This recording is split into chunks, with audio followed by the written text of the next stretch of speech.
Shalom Havreim. Today I want to talk to you about something that's been termed the two Messiah theory.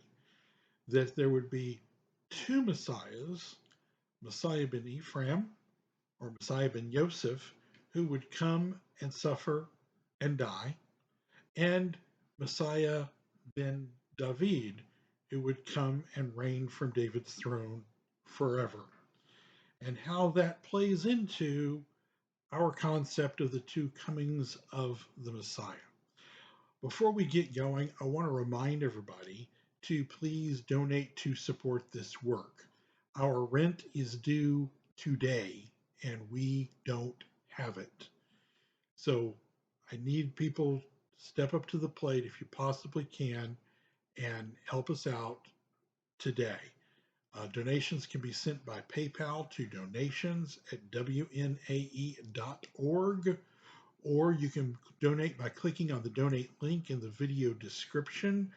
You can donate by PayPal from that link. You can donate by PayPal, Zelle, or GoFundMe. GoFundMe donations take a couple of days to get to us. So if you can donate by PayPal or Zelle today, that would be amazing. And no donation is too small. Any donation will help. So please, if you can donate, please step up to the plate today and donate. All right, I want to ask everybody to please like our video, uh, subscribe to the channel, click on that notification bell so you'll get notified when new videos come out. And let us know what you think in the comments and participate in the discussions in the comments section, and share this video with your friends on social media, in relevant Facebook groups, and by email, in private messages, and however you are able to share things with your friends.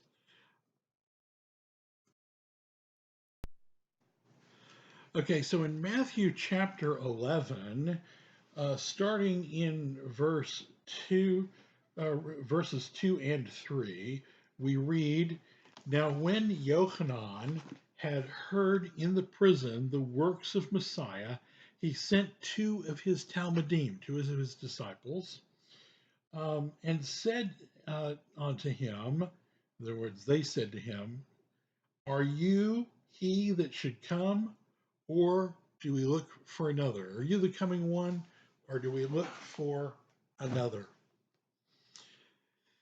This is very significant. Yochanan knew that Yeshua was the Lamb. He said so. He said, "Behold the Lamb." What he didn't know was Yeshua also the kingly Messiah? So he was referring here when he says, "Are you the coming one, or do we expect another?" He was referring to whether there would be one Messiah that fulfilled both roles, if you will, or two Messiahs. Because the ancients recognized there were two messianic roles in the Tanakh. There's two versions of the two Messiah theory, what's called the two Messiah theory. The first is the rabbinic two Messiah theory. The rabbinic two Messiah theory held that there to be Messiah, the son of Joseph, or sometimes called Ephraim, and he would come and suffer and redeem his brothers like the patriarch Joseph suffered to redeem his brothers. That's why he was called Messiah ben Yosef. He was a Messiah that was like Joseph, of which Joseph was a type. And then there was Messiah ben David, Messiah the son of David, who would come and rule from David's throne forever. There was a similar two Messiah theory amongst the Essenes at Qumran. So the Qumran two Messiah theory held that there would be a priestly Messiah and a kingly Messiah. So there would be a Messiah who would act in the role of the high priest, and a Messiah who would act in the role of the king, of the king. All right, so let's talk about the first of these, the rabbinic two Messiah theory. So the rabbis recognized apparent conflict between certain messianic passages. Uh, for example, in Babylonian Talmud Sanhedrin 98a, we read Rabbi Alexandri said, Rabbi Joshua opposed two verses. It is said, and behold, one like the Son of Man came with the clouds of heaven. Daniel 7:13. Whilst it is also written, behold, your king comes to you lowly and riding upon an ass. Uh, Zechariah 9:9. So the rabbis, the sages of old, recognized that there was a conflict between two sets of messianic prophecies. One set of messianic prophecies seemed to prophesy about a Messiah who would come and suffer and die to redeem Israel. The other set of messianic prophecies seemed to describe a messianic figure who would come and reign from David's throne forever. Now, there seems to be a conflict here between a Messiah who comes and dies and a Messiah who comes and reigns forever. And so this resulted, one of the proposals for answering this dilemma was the two Messiah theory. Um, so the Messiah ben Ephraim that would come and suffer to redeem Israel is described in Midrash Pesachita Rabbah 36. Here we have a dialogue that is taking place in which the Messiah is being warned by Elohim of what awaits him before he is sent. And the dialogue goes like this. It says, their sins will be upon you. This is Elohim speaking to the Messiah. Their sins will be upon you like a yoke of iron. They will choke your spirit. Because of their sins, your tongue will cleave to the roof of your mouth. Do you accept this? If not, I will remove the decree from you. The Messiah replies and says, Master of the worlds, how long will this last? Elohim replies, Ephraim, my true Messiah, ever since the 6 days of creation, you have taken this ordeal upon yourself. At this moment, your pain is my pain. The Messiah replies, Master of the worlds, I accept this with gladness in my soul and joy in my heart, so that not a single one of the house of Israel should perish. Not only for those alive, but also the dead, it is enough that the servant be like his master. Rabbi Dosa, who lived around 250 CE, was a chief advocate of the two Messiah theory. The Talmud records that he taught regarding Zechariah 12:10 in Babylonian Talmud Sukkot 52a. What is the cause of the mourning of Zechariah 12:12? It is well according to him who explains that the cause is the slaying of the Messiah, the son of Joseph, or Messiah ben Yosef, since that well agrees with the scriptural verse, and they shall look upon me whom they have pierced, and they shall mourn for him as one mourns for his only son. Now, the Qumran community, they also believed in two messiahs. We read in the Manual of Discipline, that's 1QS, column 9, lines 10 through 11, quote, they shall govern themselves using the original precepts by which the men of the Yachad, the men of the unity, began to be instructed, doing so until there come the prophet and the messiahs of Aharon and Israel. So here you have the prophet, for them that would be the prophet like Moses in Deuteronomy 18. And then you have the messiahs, plural, of Aharon and Israel, a priestly messiah and a kingly messiah. The two messiahs are also evident in 1 QSA and 1 Q28A, where the two messiahs are pictured as at a future messianic banquet. Now, it's been stated in recent years that the two messiah theory didn't exist in the first century.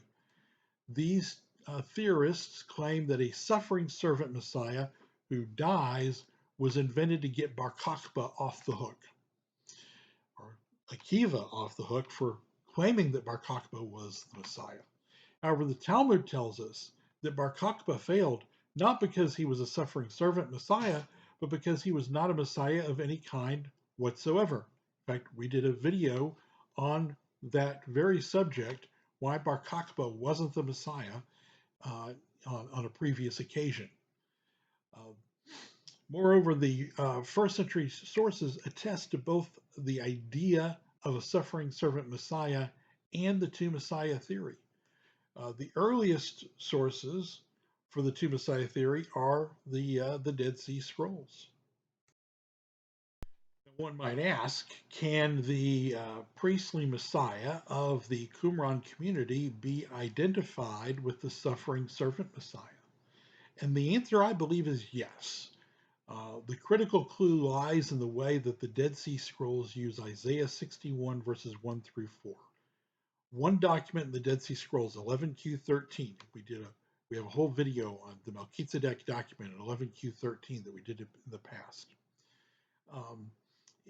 It applies Isaiah 61 verses 1 through 3 to a priestly eschatological figure who's called Melchizedek. The document also speaks of a Messiah who is called the one anointed by the Spirit, Isaiah 61:1. For those that don't know, the word Messiah means anointed one. And to whom Isaiah 62:2 is also applied. This Messiah is identified as the figure spoken of in Isaiah 52:7, in 11Q13, the Melchizedek document, and as the Messiah who is cut off in Daniel 9:26. That implies a connection to the suffering servant of Isaiah 53, who is also cut off. Again, we discussed this in detail in a previous video on 11Q13, the Melchizedek document. This implies as I said, a connection to the suffering servant of Isaiah 53, who's also cut off. There's a final clue in 4Q 521, which applies Isaiah 61:1 to the Messiah, and which loosely parallels Matthew 11:5, which is the response Yeshua gives when he's being asked here in Matthew, are you the coming one, or do we expect another? And Yeshua responds by quoting a part or paraphrasing a part of 4Q 521. Finally, was there to be two messiahs or just one messiah? There does seem to have been confusion on the issue. While 1QS 9, 10 through 11 in the Dead Sea Scrolls refers to the messiahs of Levi and Israel, the Damascus document 3 times refers to the Messiah, singular, of Levi and Israel.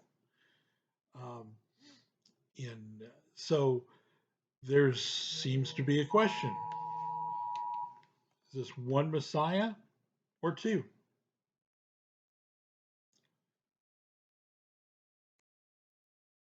The answer may lie in a statement found in the Midrash Rabbah 11:2. It says, like Moses, Messiah will be revealed, then hidden away, and then revealed again. So the ancients recognized that there was some question because of the conflict in Messianic passages, whether there would be one Messiah or two Messiahs. Well, they recognized that there was a Messianic role that was fulfilled by a figure who the Qumran community recognized as a priestly figure, and whom the sages recognized as a suffering servant figure, as a figure that would suffer and die to redeem his brothers, and a kingly Messiah who would come and reign from David's throne forever. The truth can be derived from Bami Bar Rabbah 11:2 that there is one Messiah, that he comes and he suffers and he dies and he has a priestly role, and then he returns and he reigns from David's throne forever. By the way, this idea has been embraced in recent years also by the Chabadniks that believe Rabbi Schneerson, is the Messiah. When the Rebbe Schneerson died, I actually um, knew a some Chabadniks back at the time. At the time, this was many years ago, many years ago. And as soon as this happened, we were on, we were good friends. I called my friends and I said, "Hey, what do you think? You really still think Schneerson's the Messiah now that uh, he's no longer on the planet. He's passed away. He's dead." And their response was very interesting at the time.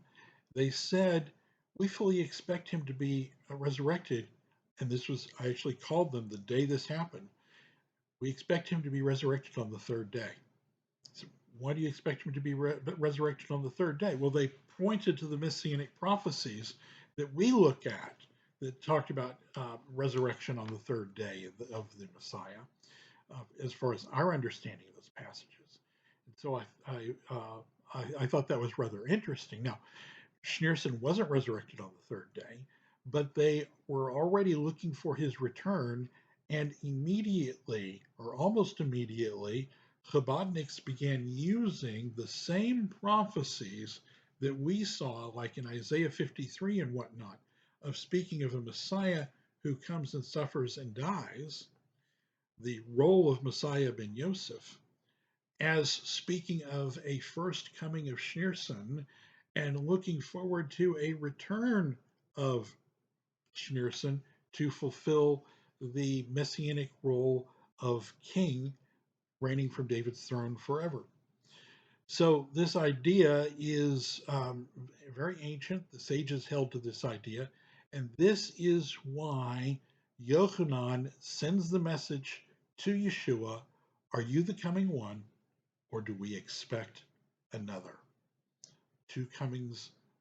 Oh, is there two messiahs? Were you just Messiah ben Yosef? Are we to expect another Messiah ben David to follow you? Or are you going to fulfill both roles? Are you the coming one, or do we expect another? All right. Again, I want to remind everybody to please donate to support these videos and this work. For those that don't know, my wife is chronically ill, suffers from chronic pain, is disabled, and I'm her at-home caretaker. In addition to creating these videos, writing blogs, and uh, working on the restoration of the ancient sect of the Nazarenes, as well as doing cutting-edge research on the Hebrew and Aramaic origins of the New Testament. Um, you'll be helping us out both with Tzadikah in the realm of helping me as caretaker of my disabled wife, and you'd be helping promulgate this work. Moreover, our rent is due today and we don't have it. So if you can possibly donate today, please do. You can donate by sending donations by PayPal to donations@wnae.org, or by clicking on the donate link in the video description. From there, you can donate by PayPal, Zelle, or GoFundMe. GoFundMe donations take a couple of days to reach us. So as far as our immediate need in the rent being due today, if you can donate by PayPal or Zelle, that is best. However, if you can only donate by GoFundMe, please donate however you can donate. I want to remind everybody to like our video, subscribe to this channel, Click the notification bell so you get notified when new videos come out. And let us know what you think in the comments. Participate in the discussions in the comments. And share these videos with your friends in email, on social media, through private messages, etc. Until next time, everybody, shalom.